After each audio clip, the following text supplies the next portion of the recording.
For more on the matchups, let's get our guys in the mix. CBS Sports NFL analyst, former Giant and Florida State great Danny Kanell, alongside our friend in the desert, the sharpest man in sports, Todd Fuhrman. Fellas, anytime we're down to just 2 games like this, you know we're going to come at it from every angle, but let's begin Sports Betting 101. Chiefs are laying the full 7 against a team they simply couldn't slow down in the second half of Week 17. Danny, break down these two sides and how they differ from what we saw a month ago.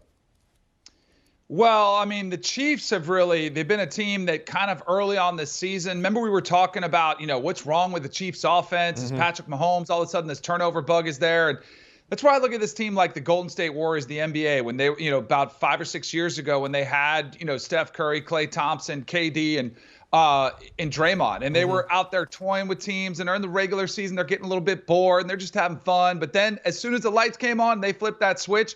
They're as dangerous as anybody. Because I feel like that's the Chiefs' mindset early on this season was, it's not a big deal. Just get us in the postseason. And then you saw last weekend what can happen when they do get on all cylinders and they fire on all cylinders. So this team was not a surprise to anybody. And then you look at the Bengals, and I think it is pretty clear. I mean, we saw the intro there that you put together, Joe, with Joe Burrow, and you see the talent that he is, and it's pretty incredible to see what he's been able to do, the chemistry he's been able to develop with Jamar Chase. It was almost like they never missed a beat from what they were doing back at LSU, even though Jamar Chase had to sit out that season.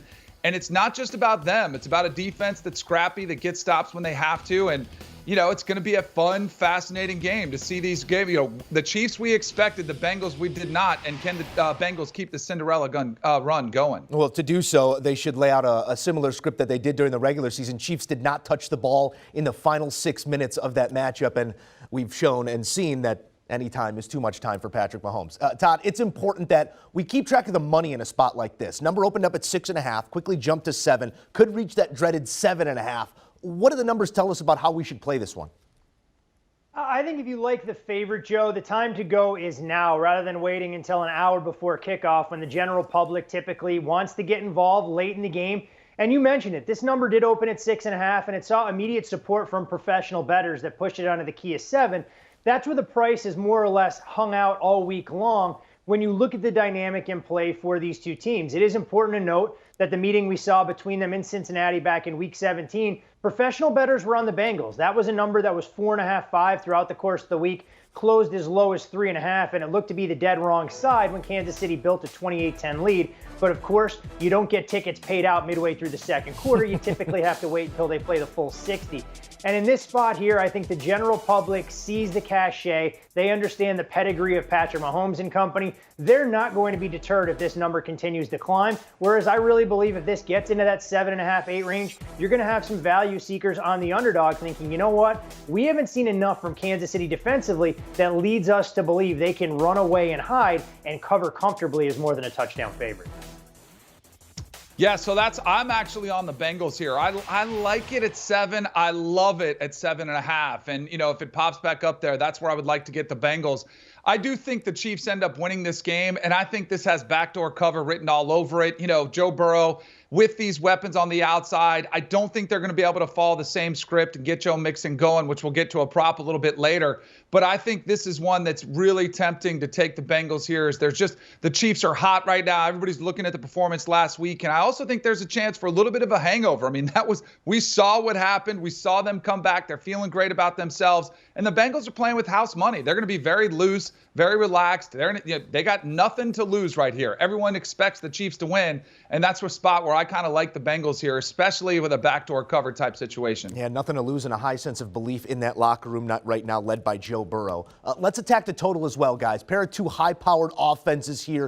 A couple of secondaries that have come squarely into question over recent weeks. KC, they've gone over the total in 7 straight. Todd, when we have an established trend like that, what should we point to in terms of a follow or fade? It's so interesting because when you look at this market, Joe, it opened at 50.5, 51 at a lot of books, and it's seen one-way traffic driving it up to 54.5 where it currently sits. But how quickly we forget that if Kansas City ends up getting a stop on 4th and 13 against Buffalo, that game ends at 47 points, and we don't have 78 points on the scoreboard, forcing sportsbooks to kind of adjust to this perspective. So for me, when I look at the total, I think it's a fair number right around that key of 54, 55. So I'd rather attack the best unit on the field against unit that I think really has some question marks, and that would be Kansas City's offense against the Bengals defense. So if it is going to be a track meet, Kansas City is going to have to do a lot of the heavy lifting. So I'm going to go over on their team total. This is a price, though, that's been bet up a little bit from 30.5 early in the week out to 31.5. And we talked about the first game a touch. 28 points in the first half for Kansas City before they only mustered 3 points in that second half. The key to that, though, Cincinnati played keep away. And like you talked about, Joe, Kansas City didn't possess the ball for nearly the final 7 minutes of regulation. And that was part of the reason that they weren't able to hang 40-plus on the Cincinnati defense. I looked at Patrick Mahomes. He's got so many weapons at his disposal. The Chiefs getting Jerick McKinnon involved only helps. We've seen Mecole Hardman, his ability as a runner and a receiver. I think the Cincinnati Bengals are in a state of conflict all game. Kansas City won't take their foot off the accelerator if they get out to a quick start. All right, so I told you I like the Bengals here with the 7 points, but I'm a little bit worried about it. It's probably my least favorite play of the day, and my hedge on that is I'm actually taking the under. And I don't hate the way Todd likes the Kansas City over because I think, there's a chance this could get ugly. I mean, we've seen the struggles of the Cincinnati offensive line well documented. I mean, it has been something they have struggled. 9 sacks last week.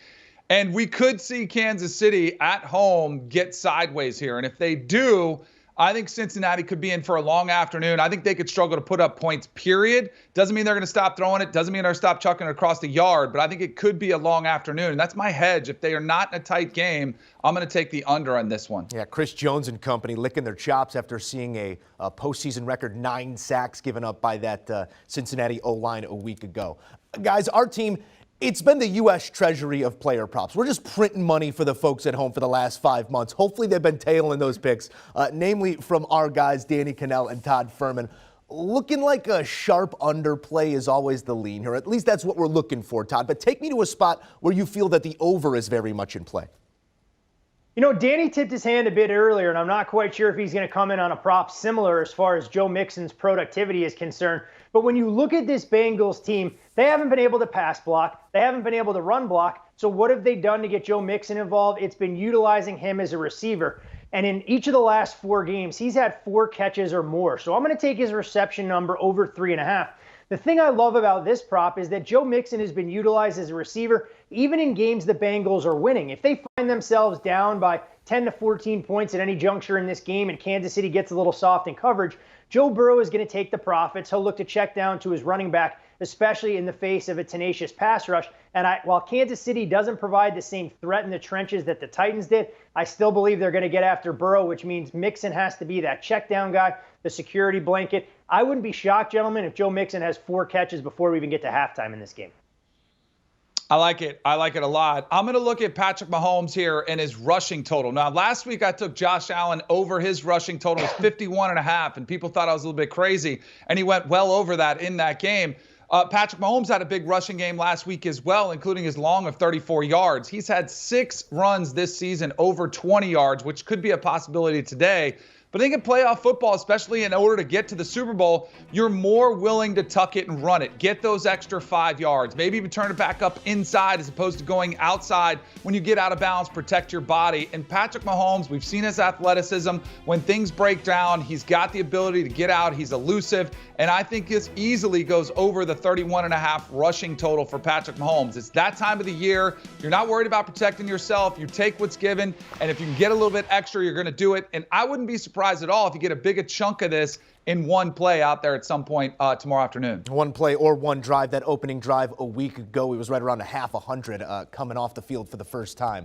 Flip side of that over coin, DK, we saw a week ago how playoff football can produce some shrunken numbers in that Bengals-Titans game. Highlight an under you like, somewhere where the number's just a little too tall right now. So Todd nailed it. I mean, he would talk, and I think it's been overlooked as we've focused so much on Cincinnati's offensive line and their lack of pass protection, how many sacks they've given up, but they've been awful in run blocking too. They have really struggled to get the ground game going. They've struggled to protect Joe Burrow. So I look at Joe Mixon's rushing total at 55.5. And I think it's going to be under. I do. I think they're going to struggle to run the football. And this kind of parlays or plays into what Todd was saying. I think they realize it, and they're like, hey, Joe Burrow is our guy. We're going to win with him. We're going to win with the talent we have across the field with Tyler Boyd and T. Higgins and Jamar Chase, and we're going to get it to Mixon's hands, too, in the screen game. You're going to have to check it out.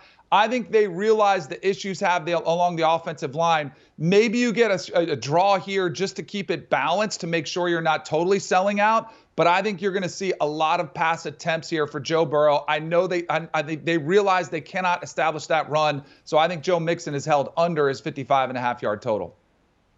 And for my under prop, guys, I'm going to go to the other side of the ball and focus on Patrick Mahomes. And this is a bet that can lose in one snap of the football. But I'm going to go under interceptions for Patrick Mahomes and lay the $1.35 to do so. When you look at Mahomes, so far this postseason, he had the one pick against the Pittsburgh Steelers, which was a great defensive play.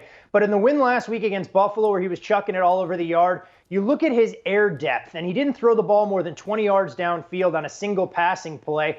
And as far as some of the metrics grayed out, he didn't throw one interceptable pass as well. You dig into a larger sample size, and Mahomes has been intercepted just twice over his last 7 games. And I think early on in the year, we were a little bit worried about some of his decision-making, the fact that his receivers weren't giving him any help. But you dig into some of those numbers, and that was a byproduct as much of bad luck as anything else. I think this is the kind of game where the only way that the Bengals will be able to find sustained success is if the offense creates short fields and they aren't protective of the football. I'll take Patrick Mahomes to have football's version of a clean sheet, no interceptions, and I'll lay $1.35 to do so. That lone interception you saw there against Pittsburgh, his lone interception at home in the playoffs in his career. So that also points to your play as well. Todd, Danny, fantastic as always. All right, let's take a look at those plays once again. For Danny Kanell, his card looks like this. Bengals catching the 7.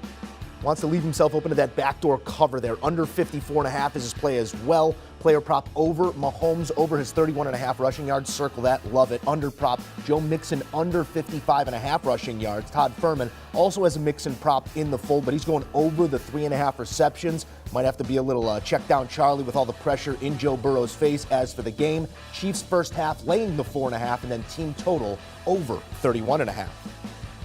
And don't forget, all the action is coming your way Sunday on CBS and streaming on Paramount+. Kicking the AFC title game set for 3 Eastern with the best in the business. Jim Nantz and Tony Romo on the call. You can also join us right here on HQ pregame from 1 to 3. Do you want a sports network that delivers everything that matters about the game? The highlights, the picks, the instant analysis, no yelling, no fake debates, no politics. Hit the subscribe button and never miss a moment.